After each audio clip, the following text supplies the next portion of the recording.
Google Chrome extensions are tools that you could use that add things to your web activity. You must be using Google Chrome, so you can't use another browser like Safari or Firefox. So on a Mac or PC, make sure that you're using the Chrome browser. If you're on a Chromebook, you automatically are using the Chrome browser.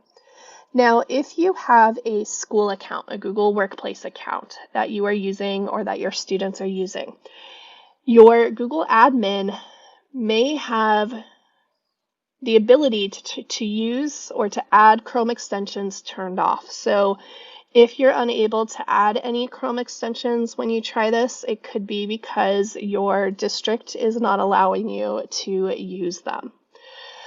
On this slide, I have some of my favorite Chrome extensions that are used to help students with to support them as they're reading things online. And then down in the notes section at the bottom, you'll see some other Google extensions, Chrome extensions that I really like to use. I use many of them on a daily basis. Now, how you're going to add these, if I click on Super Simple Highlighter, if I click on that link, it's going to open up into the Chrome Web Store. This is where you are going to add different Chrome extensions. And it looks like I already have that one added, so I'm just going to remove it real quick to show you. So once you first come here, it's going to say Add to Chrome. I can also access the Chrome Web Store. If I open up a new tab, here on my bookmark bar, I have Apps on the left, and Chrome Web Store is listed here. So you could always add this or go to this to search for Chrome extensions as well, if you don't have, like, for example, my link here. Now, on this page, it gives you info, review, support, related, some pictures of what it does, that sort of thing. And what you can then do is, if you scroll down, you will see some text and info. To add this Chrome extension, what you are going to do is click Add to Chrome. It will tell you what it's going to do or what it can do to your web pages that you visit. And it says that it could read and change all your data on the website. So, well, in order to highlight the text, it needs to read it, and it's going to change it by highlighting it. It's not a permanent change, but this is what I want it to do. So I'm going to add that extension. Once I add the extension, you'll notice that you get a pop-up up at the top and next to your Omnibox. So the Omnibox is where you can type in URLs or search or do lots of other things. You might call it the address bar. You have your extensions. And so the extension Super Simple Highlighter is this highlighter icon. If I click the X, notice that it goes away. The ones that you see here are the ones that I use all the time. So I have them visible all the time on my Chrome browser. Right next to it, there's kind of this black puzzle piece. If I click on that puzzle piece, it will see all the extensions that I have enabled in my Chrome browser. And the ones that you see here up at the top are pinned, which the pin is colored in blue. I have other ones that I haven't added, like the Super Simple Highlighter. I haven't pinned it. So all I have to do is click on the pin, and now it will permanently stay up here unless I turn it off or get rid of it. Now, another thing to note is that next to these, you will also see three little dots. If I click on the three little dots, that's more actions. This first one will bring you to the Chrome Web Store for that particular extension. I can go to pages, I could go options. Options might be important. What options allows you to do for certain extensions, they don't always have them, but it allows you to change things, like change the styles, the colors, the opacity. The pages will show you kind of the different pages that you've bookmarked. So there's lots of cool things that you can do to change things up. Now, another thing I can do if I click on the puzzle piece is I can go to Manage Extensions.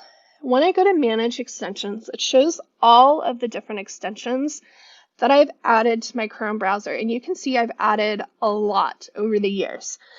But there's an important thing to note. There's a toggle switch on the bottom right of each box. If it's turned on, that means that it's visible either up here or if I click on the puzzle piece. If it is toggled off, that means I won't see it in this list. Sometimes you might notice that your Chrome is kind of freaking out, especially after an update, like something weird could be happening. And sometimes what I do if I notice that there's something weird going on is I disable all of my different extensions and add them back one at a time to see, because sometimes they might cause a problem if there's been an update in Google Chrome. But normally, most of the time, I don't have to do that. It's like once every year or two, I might need to kind of test that out. But that's just something to know. You could also remove them or look at the details for the different extensions. So I want to show you how to use this super simple highlighter. You can see it's up here, up at the top. Some extensions allow you to click on it. So for example, if I click on Crafty Text, what it allows me to do is put up a URL or a bit.ly or something that I want students to see, and it displays it big when I'm presenting my screen. And then I just click on it to turn it off. Other extensions kind of work in a similar manner, like this one here is Google Doc Quick Create, so I can just quickly add a new document rather than having to go to Drive and click New Doc, etc. But this pen one, when I click on it, nothing like happens. The way that some extensions work is you have to, like if I'm highlighting the text, I want to find what's important. So I think that this is pretty cool that the Big Mac was created by a 21-year-old advertising secretary. I'm going to highlight it. I'm going to select the text. But it wasn't really highlighted because if I move away, it disappears. But I'm selecting the text, and then to use the super simple highlighter, I'm going to right-click on this text. Right-clicking on a trackpad is a 2-finger click. So I go to super simple highlighter, I choose the color that I want, and then when I move away, it is highlighted yellow.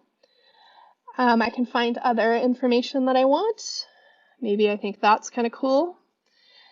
I right-click, super simple highlighter. Maybe I want this one to be purple.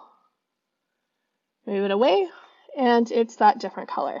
And what's cool about this is that when I close that page, and if I then go back to that page, my highlights are still there.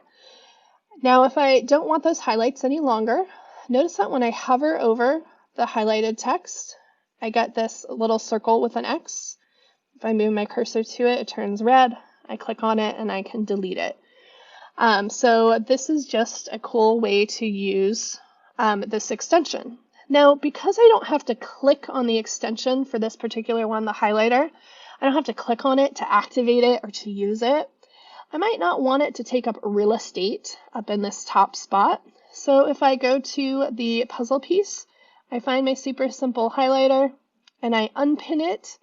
It's no longer visible up here. It's not taking up real estate on my screen, but that again does not mean that I can't use it. I just select the text and I can choose a color and highlight it.